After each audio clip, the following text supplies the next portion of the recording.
ఆశ్చర్యకరమైన బైబిల్ పాఠముగా నెహెమ్యా గ్రంథము 1వ అధ్యాయం మరియు 2వ అధ్యాయం చదువుకుందాము.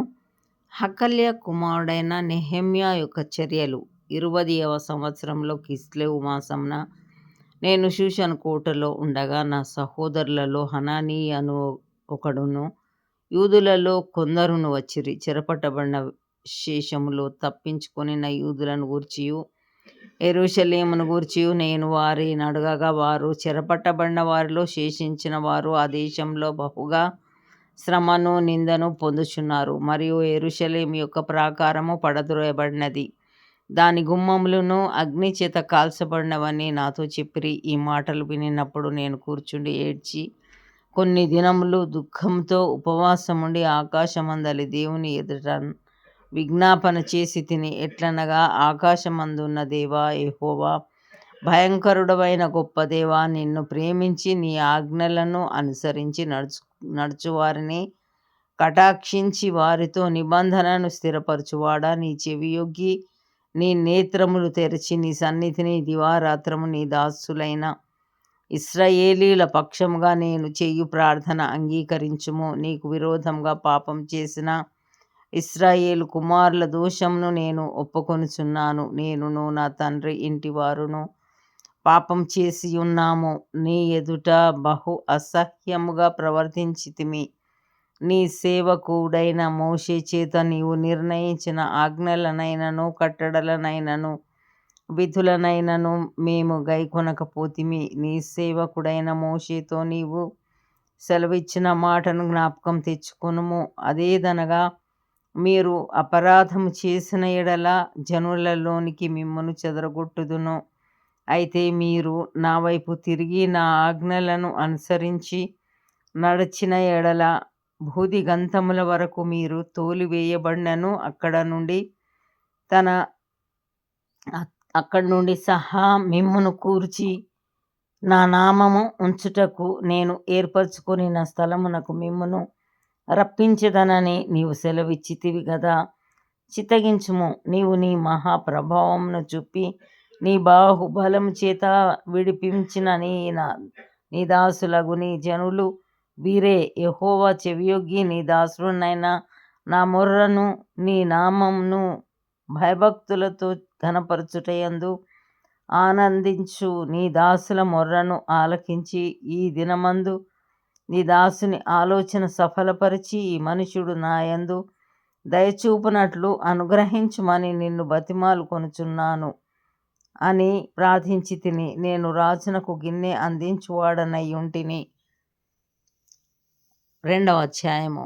అటు తరువాత అర్తహషస్త రాజు ఏలుబడి కాలమున 20వ సంవత్సరంలో నీసాను మాసమందు రాజు ద్రాక్షారసము త్రాగవలెనని చూచుచుండగా నేను ద్రాక్షారసం తీసుకుని రాజునకు అందించి తిని. అంతకు పూర్వము నేనెన్నడూనూ అతని ఎదుట విచారంగా ఉండలేదు. కాగా రాజు, నీకు వ్యాధి లేదు గదా, నీ ముఖము విచారంగా ఉన్నదేమి, నీ హృదయ దుఃఖము చేతనే అది కలిగినదని నాతో అనగా, నేను మిగుల భయపడి, రాజు చిరంజీవి యగునుగాక, నా పితరుల సమాధులుండు పట్టణము పాడైపోయి దాని గుమ్మములను అగ్నిచేత కాల్చబడి ఉండగా నాకు దుఃఖముఖము లేకపోవునా అని రాజుతో అంటిని. అప్పుడు రాజు, ఏమి కావలసి నీవు మనవి చేయుచున్నావని నన్ను అడుగగా, నేను ఆకాశమందలి దేవునికి ప్రార్థన చేసి రాజుతో, నీ సముఖమందు నేను దయ పొందిన ఎడల నా పితరుల సమాధులుండు పట్టణమును తిరిగి కట్టునట్లుగా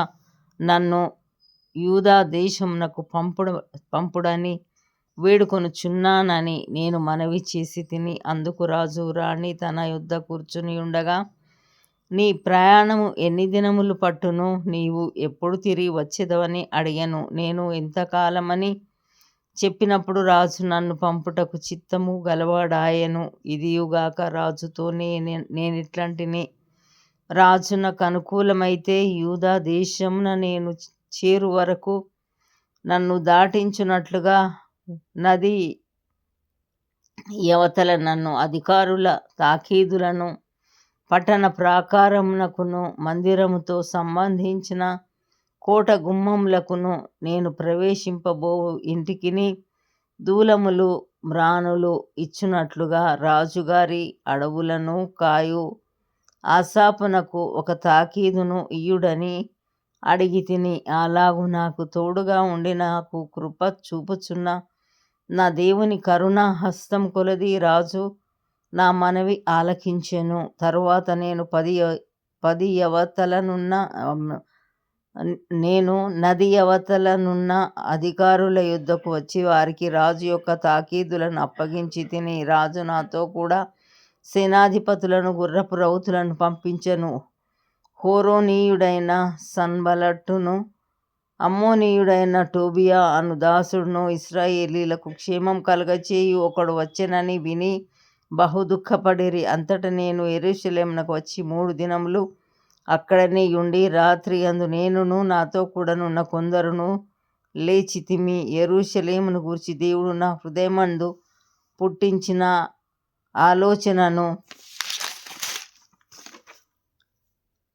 నేనెవరితోనైనను చెప్పలేదు. మరియు నేను ఎక్కియున్న పశువు తప్ప మరి ఏ పశువును నా యొద్ద ఉండలేదు. నేను రాత్రికాలమందు లోయ ద్వారము గుండా భుజంగపు బావి ఎదుటికిని పెంట ద్వారం దగ్గరకును పోయి పడద్రోయబడిన యెరూషలేము యొక్క ప్రాకారములను చూడగా దాని గుమ్మములు అగ్నిచేత కాల్చబడి ఉండెను. తరువాత నేను బుగ్గ గుమ్మమునకు వచ్చి రాజు కోనేటికిని వెళ్ళితిని గాని నేను ఎక్కి ఉన్న పశువు పోవుటకు ఎడము లేకపోయెను. నేను రాత్రియందు మడుగు దగ్గర నుండి పోయి ప్రాకారమును చూచిన మీదట వెనుకకు మరలి లోయ గుమ్మంలో బడి తిరిగి వచ్చి తిని. అయితే నేను ఎచ్చటికి వెళ్ళినది ఏమి చేసినది అధికారులకు తెలియలేదు. యూదులకే గాని యాజకులకే గాని యజమానులకే గాని అధికారులకే గాని పనిచేయు ఇతరమైన వారికే గాని నేను ఆ సంగతి చెప్పి ఉండలేదు. అయితే వారితో నేనిట్లంటిని, మనకు కలిగిన శ్రమ మీకు తెలిసి ఉన్నది. యెరూషలేము ఎట్లు పాడైపోయెనో, దాని గుమ్మములు అగ్నిచేత ఎట్లు కాల్చబడెనో మీరు చూచియున్నారు. మనకు ఇక మీదట నింద రాకుండా యెరూషలేము యొక్క ప్రాకారమును మరల కట్టుదము రండి. ఇదియుగాక నాకు సహాయం చేయు దేవుని కరుణాహస్తమును గూర్చియు రాజు నాకు సెలవిచ్చిన మాటలన్నీయు నేను వారితో చెప్పి తిని. అందుకు వారు, మనము కట్టుటకు పూనుకొందాము రండని చెప్పి ఈ మంచి కార్యం చేయుటకై బలం తెచ్చుకొనిరి. అయితే హోరోనీయుడైన సన్బల్లటును, అమ్మోనీయుడైన దాసుడగు టోబియా అనువాడును, అరబీయుడైన గెషెమును ఆ మాట వినినప్పుడు మమ్మను హేళన చేసి మా పని తృణీకరించి, మీరు చేయు పని ఏమిటి? రాజు మీద తిరుగుబాటు చేయుదురా అని చెప్పిరి. అందుకు నేను, ఆకాశమందు నివాసి అయిన దేవుడు తానే మా ప్రయత్నమును సఫలము చేయును గనుక ఆయన దాసులమైన మేము కట్టుటకు పూనుకొనుచున్నాము.